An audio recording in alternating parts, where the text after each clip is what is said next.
Episode of Thoughts of a Techno Wizard. And today we're going to continue our series on Hegel, of course, on section or part 50 today, sections 125 through 128. So we're going to jump right into it. So sorry I didn't do an episode yesterday or the day before. So much for that. It is what it is, but we shall continue. In the last sections, my summary is as follows. Hegel now works to reincorporate the also of the things. Goodness. All right, Hegel now works to reincorporate the also of the things back into the core concept of thingness, because he shows how the properties that we use as multiplicities or differences within a thing is not as essential as the differences we perceive between things and other things. This entire process shows the power of the dialectic to analyze a concept in order to get a deeper understanding, then to reintegrate those details back into the overall concept to get a better view of the world at a better vantage point. At least that's how I summarized the last section. Let's see what Dr. Sadler says. So he says, Hegel now turns back from consciousness to the thing, revealing a twofold structure existing and working itself through within the thing just as much as within consciousness. The thing is a unity, a one, but it is also the indifferent medium, within which properties are determinate by their opposition to each other. So it is both of these aspects. But the thing is a unity precisely by its opposition to and difference from its another thing, or other things, for which it itself is an other. Its being in itself and being for itself thus involves its being for another and its being so for consciousness. Awesome. So yeah, definitely he had a more technical summary here. But overall, I kind of you get the point here. You know, we're kind of bringing it all back to what we're saying here. So without further ado, let's get into the news. Yeah.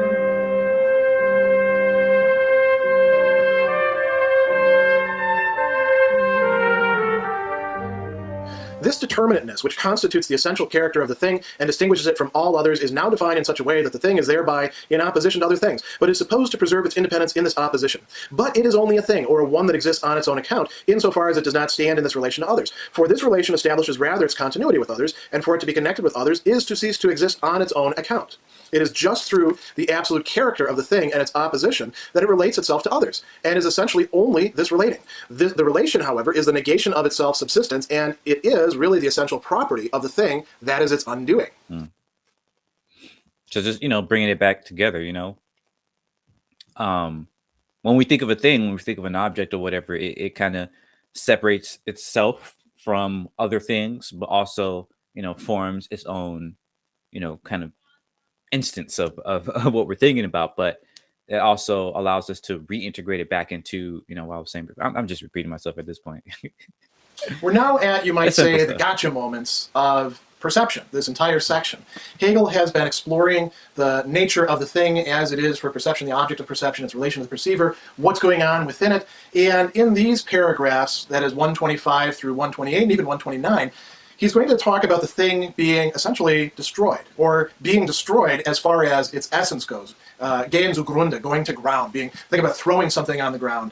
And we don't have a complete vanishing of the thing, but the thing as something substantive, as what it was that we were going to take as our beginning point, as our launching off point, is now going to reveal itself as not being adequate to provide that to us, and that what's really going on is more on the side of consciousness, which saw itself as being the inessential, than what's going on the side of the thing. So let's see how that takes place in 125 first. It says, this determinateness which constitutes the essential character of the thing. What is that determinateness? It's unity. It's being a one, as opposed to being an also. And distinguishes it from all others, is now defined in such a way that the thing is therefore in opposition to other things. We've seen this movement before with the thing and its properties. The properties were opposed to each other. Now the things are opposed to each other. But this opposition conceals a, not quite identity, but at least similarity between the things that are opposed. Why? Well, insofar as each one of them is a thing, each one of them is a unity. And here in this section, and the sections that are going to follow, we see that unity, strangely enough, isn't unified. There is an equivocality to the sense of unity. There's a hunger or a desire on the part of unity to be something more than it turns out to be. I know that sounds a little paradoxical, but you'll see what I'm talking about as we go through this. So all of these have unity in common, which means that insofar as the things are unified ones, they're all pretty much the same. They lack that distinction. You might say the unity is canceling out the opposition. Now that's a problem, because we want the thing as a unified whole to be something that stands over and against other things. So he says, it's only a thing or a one that exists on its own account, insofar as it does not stand in this relation to others. For this relation of opposition, establishes rather its continuity with others. It turns out that seeming opposition gives way to similarity or continuity or having something in common and therefore not existing entirely on its own. This is going to be an example that shouldn't really, strictly speaking, be applied right here in this portion of Hegel because it has to do with persons, not with things. But when we talk about people wanting to differentiate themselves from others and then consumerism coming in and offering them a whole plethora of ways in which, by buying something from the Land's End catalog or whatever other catalog you want, you can show what a nonconformist, standoffish individual you are, just like all the others. That's sort of what we're talking about going on here, this time at the level of perception of things. So he says, to be connected with others is to cease to exist on its own account. Now, that doesn't mean to cease to exist entirely, but it means that the thing ceases to exist on its own account, and this absolute character that we're going to talk about is, you might say, called into question. We have to ask, well, what is this absolute character? What does that possibly mean? He says, it's just through the absolute character of the thing and its opposition that it relates itself to others. And it is essentially only this relating. So this absolute character, which we took as being determinative, giving the thing a determinateness, a Bestimmtheit, specifying it as this thing, turns out to be a relation to other things. He just talks about one thing, but we could think about an entire manifold of things in which the thing is losing itself.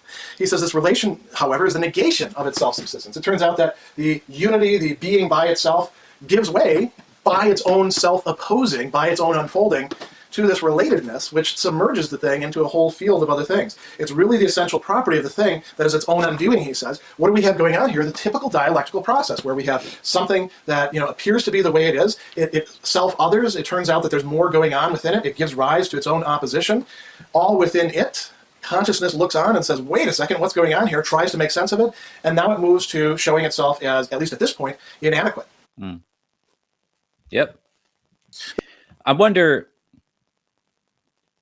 because I'm thinking like the last few chapters, not chapters, but sections, I feel like kind of been repetitive in some way. Like I get the whole process. I think maybe that's my problem. Maybe I'm not understanding the process, but I think I see where it's going. I'm just like excited to like get to the next one. I'm like, all right, I get what you're saying here. Let's move on to the next one. But I understand he has to be very thorough with this. So I guess it is what it is, The conceptual necessity of the experience through which consciousness discovers that the thing is demolished by the very determinateness that constitutes its essence and its being for self can be summarized as follows. The thing is posited as being for itself, as the absolute negation of all otherness, therefore as purely self-related negation. But the negation that is self-related is the suspension of itself. In other words, the thing has its essential being in another thing. Oh, that was super short. Okay. In section 126, Hegel is following out the implications of what we just talked about in 125 and spelling them out. I gotta say, I love how Dr. Salley just has so much to say about all this, like, and the great chart and everything. I love it. It really shows like certain details that you miss or like just didn't think about. So this is pretty good. I like it. A little bit more metaphysical detail, but he's also stressing that what is going on here is that consciousness has an experience of a kind of necessity, a Notwendigkeit, the having to be a certain way. Or you could think about it as, if we want to play on words, a lack as well. The experience of things not being able to be as that we'd like them to be. What is it experiencing in all of this? Well, the thing is some sort of determinateness. I mean, we've stressed this the entire time. The thing has properties. The thing is salt. The thing is chalk. The thing is a blue cloth. The thing is the camera. But each thing follows out this kind of trajectory, this dialectical process. And the very determinateness, the Bestimmtheit, the being determined. By the way, I got just a little bit of a digression here. What are these? These are suffixes, right? And we use suffixes like that to indicate a kind of substantive that is going on, where we take an adjective or we take a verb and we turn it into a noun. And a noun is supposed to name a thing, right? But this is a thing about a thing. It's really a quality of the thing, the quality of determinateness. Insofar as it has determinateness, it's just like everything else that is determinate, that possesses determinateness. So we don't want to be seduced too readily by language into thinking that, well, it's got determinateness, so that must be something. Because what's going to happen is the thing, by examining what it means for it to be determinate, as we've just done in the previous passages, is showing us to be no thing. Not a thing, at least in the sense of being something that can be totally independent of all of its relations with everything else. At least it doesn't have an essence at this point, or being for itself. We saw that it did. Oh, I think that's the AC. Smell something that's burnt or something. Just start smelling stuff. I'm like, oh, what's going on out there? But its being for itself is mediated. So it's better to say not that it doesn't have any essence or that it doesn't have being for itself, but rather it doesn't have it simply. It doesn't have it per se. It doesn't have it the way that we wanted it to have it. We've experienced something in there. Necessity means, quite often, you don't get what you want, right? And so consciousness is having that experience right now. Now, what does this mean? The being for itself. Hegel tells us, he specifies here, the thing is posited as being for itself. Here he's summarizing this process. The thing is posited as being for itself. And what does that mean? The absolute negation of all otherness. That's not to say that being for itself means that at every single point in the entire phenomenology. But that's what it means here with the thing. Being for itself means negating all otherness. The thing, insofar as it is related to itself, closes itself off to everything else. That's what allows it to be a thing in the first place, to have a sort of perdurance, to have a sort of opposition, is that it closes in upon itself. It's not consciousness, by the way, that's doing this. Consciousness is also for itself. But the thing, Hegel thinks, does this for itself. And what does that mean? That means, he says, that it is a purely self-related negation. Here's where it gets really interesting, if you pay close attention to what's going on. So it's a purely self-related negation. What the hell does that mean? That's very abstract, isn't it? A purely self-related negation. If I can take a guess here, a gander here, I think that means like it's negating its own otherness, or like it's, you know, saying what it is not just by being what it is. You know, if I can, if I could, you know, be a little playing around with the words here, like when he says before, you know, the other, you know, is determinate by itself, but it's also kind of determined by not being this other thing, by being its own thing, right? Being for itself. So that means it has its own, like it negates its own differences with other things, or it's at least its own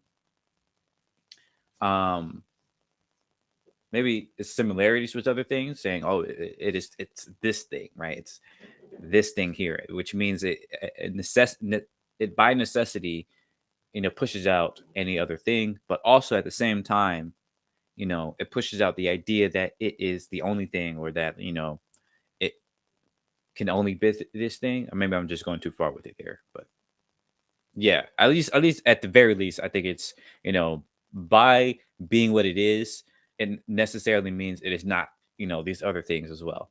So it has that its own, you know, negation, I think. What could that possibly add up to? So it's purely self-related. It is also a negation at the same time. We saw that it was a negation, we thought, of all otherness, but since there isn't any otherness within that, you might say, shell or perfectly rounded sphere that is constituting the thing, it can only be related to itself. And so what is it negating? It's negating itself. What does that mean? That means that the thing has lost its thingliness, or its Thingheit, you know, Dingheit in German, thingness in English. And where is its support going to lie? Well, he tells us here. In other words, the thing has its essential being in another thing. Not in itself, but in another thing. So its essence lies now outside of itself within something else. Okay, I see. In fact, the definition of the object as it has emerged has shown itself to contain nothing else. The object is defined as having within it an essential property which constitutes its simple being for self, but along with this simple nature, the object is also to contain diversity, which, though necessary, is not to constitute its essential determinateness. This, however, is a distinction that is still only nominal. The unessential, which is nonetheless supposed to be necessary, cancels itself out. It is what has just been called the negation of itself. What you just mentioned. In section 127, Hegel is not letting up. He's just hammering away at the poor thing, saying, here's how you're wrong, here's how you're wrong, here's how you're wrong. And, or not wrong so much, but here's how you don't measure up. So he's going to show us again. We've been through all this before. You know, the thing has an essential. And real quick, I think the reason why he's kind of hammering this stuff, right, is because at that time, again, you know, a lot of this is in context. I believe, I might be wrong because I don't know much of this stuff, but I think around that time, there was a big push for like essentialism, and you know, things like that. Materialism, I guess, is a more modern kind of corollary. The idea that the idea that, you know, these objects have, you know, this own essence, if you will, like a chair. You know, what makes a chair is it has its own essence of being a chair, or whatever. Goodness, I don't know why I'm leaking. But the problem with that, of course, is, as he's pointing out here, is like you don't call a chair a chair just by being a chair. You actually call it that because it's not, you know, it's not a bed, it's not a you know, the floor, it's not these other things, right? So if there was only one thing, right, like just take this imagination, if there was only one thing, you wouldn't call it a chair, you would call it, you know, any number of things, because that one thing would have to serve so many other, you know, purposes and everything like that. And again, a world where there's only one thing isn't even a world, right? So we can't really imagine something like that. But the point here is that that kind of shows you itself, like each object that we think of, anything that you can think of, is itself just as much for itself as it is not itself. Meaning that the only reason these things have essence as what they are as things is because of how they differ from other things, right? It's because they're not this other thing, they're not this other thing. They don't have that otherness, but at the same time they have, you know, their own thing. So I know it sounds confusing and almost like circular, or you know, like pointless to talk about this. But again, the whole point is to show that, I think what he's going to go back to kind of later in this chapter, is like perception in general, right? Depends on our consciousness. Depends on us to be conscious of a thing, because otherwise, you know, if we weren't conscious, then we wouldn't even be able to truly understand things, right? We wouldn't be able to understand, you know, the essence of things or whatever. And so therefore there wouldn't really be an essence of things. And I'm not sure how far that goes, right? Maybe, you know, that goes so far as to say consciousness is the most fundamental thing in the universe, as some people are saying nowadays. But that does give us a really important, you know, view of the world, and helps us to be more humble with their own perceptions. Because we see that today, where a lot of people are very materialist and thinking that our perceptions are the most important things, or that, you know, we can understand objective reality, when in reality, you know, we have no clue what is objective. We have no way to, you know, actually prove that this or that is the objective truth or anything like that, right? Truth doesn't exist as far as we know. It's something we make up, right? It's something that is constantly changing, constantly being created, constantly being, you know, manifested as we are perceiving the world, as we are understanding the world. So yeah, maybe I went all the way off track there, but I just like to, you know, have that reminder for myself, even, and for others that might be listening. Like the reason why we go into such depth with all these things is because it allows us to truly understand what the hell we're talking about. You know, when we're perceiving reality, when we're doing anything in life, that helps us to have some humility, to be more humble, and to be more curious, to realize that there's so much more under the surface than what we're looking at. But let's continue. Property of unity. The thing is what it is, right? A piece of chalk is a piece of chalk, and that is its being for itself. So this is a way in which the essential property is related to itself. We've just spelled out some of the implications of that being for itself. There's still some yet to come. So that's one side of the thing, of the object. But on the other side, it's a diversity of properties, right? And each of these properties we saw is in a certain way a sensuous universal. The thing itself is being grasped through sense perception. And why does Hegel at this point use this interesting language of saying that this diversity of properties is necessary to the thing? Well, because let's use this piece of chalk, or think about the old familiar salt example. If this is just whiteness, it's not chalk. There has to be a diversity of properties. Those properties cannot all be the same. They must be opposed to each other. So we need this structure there. That is necessary in order to have a thing, in order to have something that we can perceive as an object of perception. Mm-hmm. But he goes on to say, this is not, here we go, to constitute its essential determinateness. It's necessary, but it's not to constitute its essential determinateness. This is not the same thing as this. And at the same time, Hegel is going to say this distinction that we're making is only nominal, in nomen. It's translated here as nominal. You can say a distinction only in name. Like if you're going to call me Dr. Sadler and also Gregory, right? Or the only people who call me Gregory are people who don't know me, Greg, right? I am the same object. I am the same thing. I'm being discussed under different names. Hegel's saying, in a certain way, what we really sense is this. What we really encounter, what we really perceive is the object. And these are just aspects of it. But this side right here is, as he points out, it's canceling itself out. He says, this, however, is a distinction that's only nominal, the unessential, which is nonetheless supposed to be necessary. So we have something that's necessary but unessential, cancels itself out. And we'll talk about the German term there in a second. It is what has just been called the negation of itself. So in section 126, when we came up with this negation of itself, which led us, by the way, to what? The other thing, right? What we've got going on here is the process of Aufhebung, right? There's a term that you need to know for Hegel. We've talked about this many times. In this case, it says it hebt sich selbst auf, right? So it sublates itself. It cancels itself out. It's something active. It is doing something to itself. This raises some issues. Well, we just thought that it doesn't actually have a self, a determinate self. So how the hell is it doing that? That's what we're going to talk about in the next section. Okay. I like that translation better, like sublates itself, right? Because it's a little bit different than cancel itself out. Cancel, kind of has this idea that this thing no longer applies or is invalid or something like that. But it sublates itself kind of more shows you that it's kind of absorbing, right? It's kind of bringing it back into itself, right?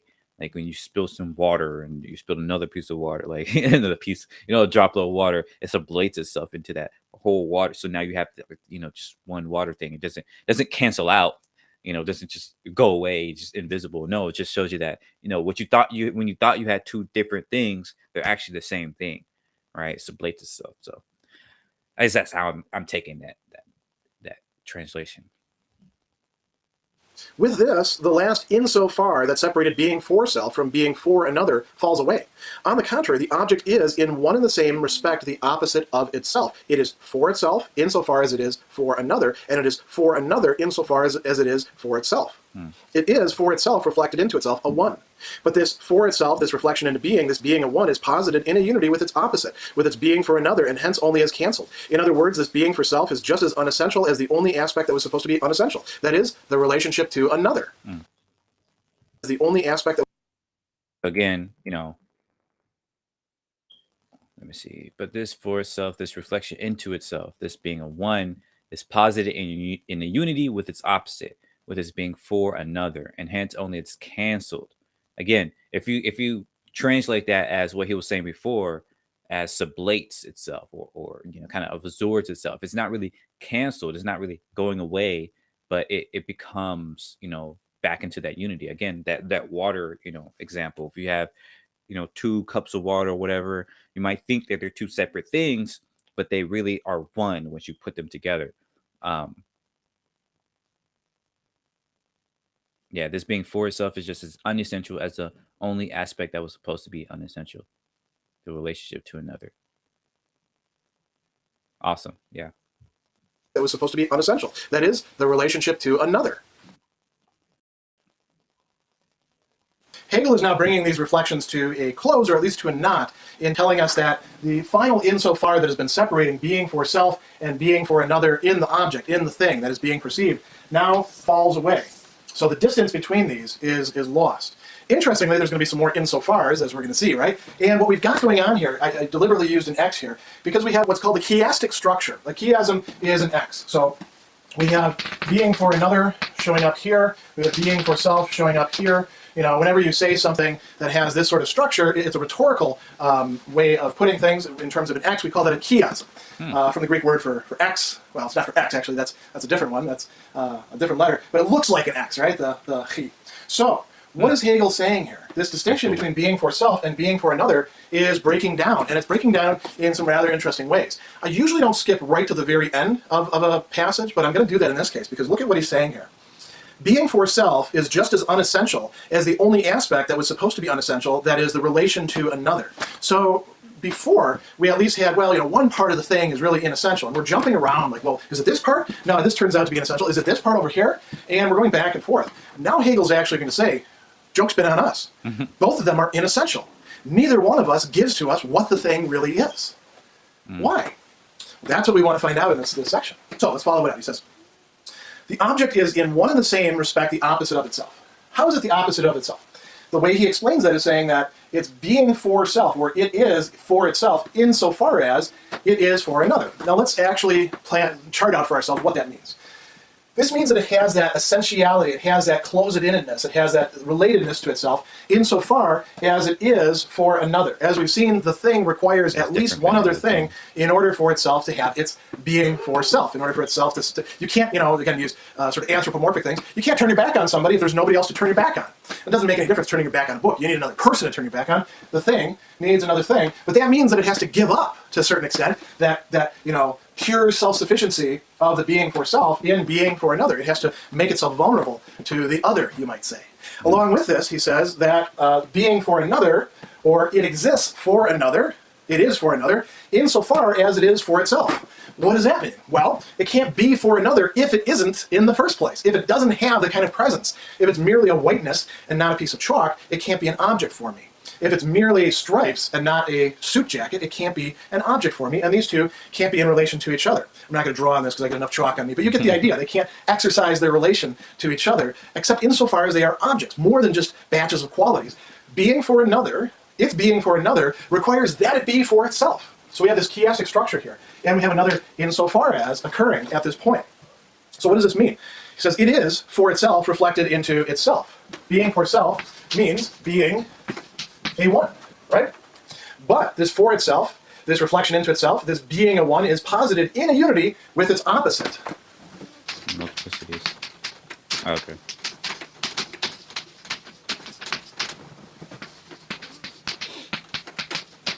So, its unity with its opposite requires that it be a one. Its oneness requires that it be in a unity with its opposite. It can't just be a one. It can't just be in a unity with its opposite. We could continue this chiastic structure in this interweaving over and over and over again if we wanted to. So what is the upshot of this? He says it's canceled. This, is the cancellation of this. This is the cancellation of this. This is where we get to the end point. In other words, this being for self, the unity, is just as unessential as the other aspect that was supposed to be unessential, the relationship to another. So it turns out that where we were putting our eggs into one basket, the basket of unity, of oneness, that's not going to be an essential point either. So the question is, where do we go from here? Where do we go from here? I guess we'll find out next time. On the next episode of Becoming a Techno Wizard. But yeah, I want to do another one, but I got a lot of stuff to do. Always. So probably next week. Sorry, y'all. I might be able to do one earlier because it's gonna be Christmas this weekend. So I don't know about the next weekend. Hopefully I'll be able to do it on Thursday or something like that. But we'll see. But yeah, this is another great episode. Another great section. If I can make a little prediction, I think that's going to lead us back into consciousness, right? Into realizing that we can't really depend on simply perceiving these the objects as universal, not universals, but as like the absolute truth or whatever, or the objective truth and things like that. The essence of things, because it is very much our consciousness is the only thing that we can really depend upon in a way, right? Because, or rather, the way in which we perceive things limits our ability to actually know, what we're seeing, or whether or not what we're perceiving is in and of itself, all that there is. And that kind of, I guess, all plays into this idea that consciousness is itself constantly, kind of learning and growing and changing and gaining a better understanding of the world. because we're constantly in this dialectic of trying to understand the world and trying to understand ourselves and going back and forth like that. So I think that's where this is all going. But I guess we'll see. As always, thanks for listening. Thanks for watching. And let me know what you learned today. And have a great day. See ya. Bye-bye.